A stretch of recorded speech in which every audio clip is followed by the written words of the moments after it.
খারাপ লাগতেছে, তারপরে আমার এখন বলতে হবে। যে ছিল হচ্ছে মুরগির খামারে, আমরা তার কাছে অনেক প্রশ্ন নিয়ে গেছিলাম যে সবার কিছু আগ্রহ ছিল জানার জন্য, সে আমাদেরকে কিছুই রিপ্লাই দেয় না।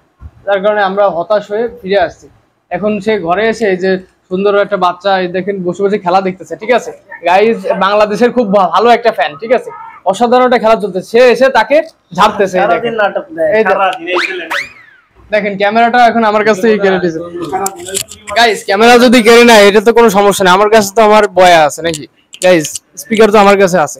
এখন গাইজ কথা ওইটা না, কথা হচ্ছে দেখেন সে সবসময় চিটারি করে। কেমন চিটারি, যে আমি তার কাছে ইন্ট্রো নিতে গেলাম, সে কোনো আমাকে কোনো ভয়েস দিতে রাজি না। সে যাই হোক, সে এখন ঘরে আসছে, তাকে আমরা ধরবো, সে উল্টো আমার কাছ থেকে ক্যামেরা নিয়ে দেখেন আমাকে ভিডিও করতেছে। কি মজা পাও তুমি এইটা করে? গাইজদের একটু বলো দেখি। সো গাইজ, আপনারা যাকে দেখতে পাচ্ছেন তার নাম মোহাম্মদ সাহাদ।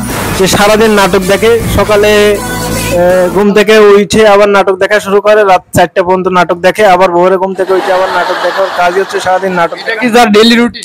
তার ডেইলি রুটিনে এটা। ও আচ্ছা গাইজ, আমাদের জানা ছিল না, আমাদের জানা হয়ে গেল, ঠিক আছে। যাই হোক, আপনারা আবার এই রুটিন ফলো করেন না, তাহলে কিন্তু আবার প্রচুর বাস খাবেন।